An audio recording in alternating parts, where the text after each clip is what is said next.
عالم، خاتم، یہ مخصوص وزن جو ہے فاعل، یہ وزن کس لیے استعمال ہوتا ہے؟ ما یفعل بہ، یہ اس کے لیے استعمال ہوتا ہے کہ جس کے ذریعے سے فعل انجام پائے.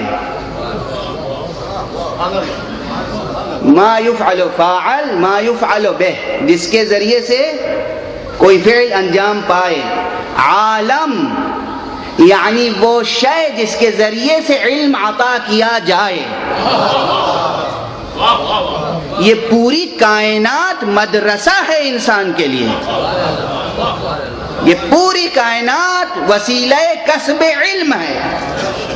توجہ رہے، توجہ رہے، یہ پوری کائنات وسیلہ کسب علم ہے. اسی لیے اس کو عالم کہتے ہیں. یعنی ہر لمحے کی کوکھ میں علم پوشیدہ ہے، ہر ذرے کے پردے میں علم پوشیدہ ہے. ذرہ ذرہ علم سے لبریز ہے. یہ اور بات ہے کہ اسے علم نہیں کہتے جب تک کہ وہ ذہن انسانی میں منتقل نہ ہو جائے.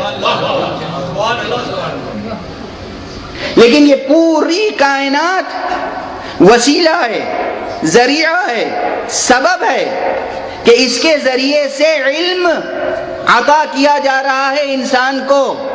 توجہ رہے، غور ہمارے ہاں. اب درمیان میں بات آ گئی ہے تو میں عرض کر دوں کہ جب علم آپ حاصل کرتے ہیں مختلف وسائل سے، استاد سے علم حاصل کرتے ہیں، کتاب سے علم حاصل کرتے ہیں، قلم سے علم حاصل کرتے ہیں، تجربہ گاہ میں تجربہ کر کے علم حاصل کرتے ہیں، تجربہ کرنے میں مختلف ایلیمنٹس کو استعمال کرتے ہیں، ان تمام چیزوں سے مدد لیتے ہیں تو شرک کا احساس نہیں ہوتا.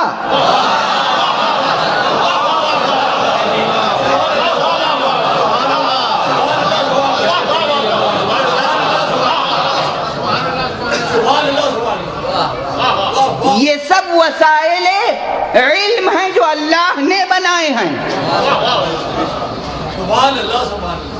وسیلہ بنایا ہی اس لیے جاتا ہے کہ اس سے مدد لی جائے.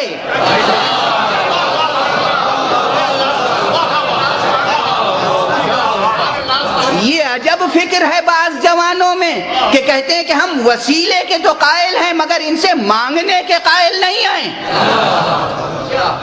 جب آپ نے تسلیم کر لیا کہ یہ وسیلہ ہیں، وسیلہ یہ ہیں، مانگیں گے کسی اور سے. اسی ذریعے سے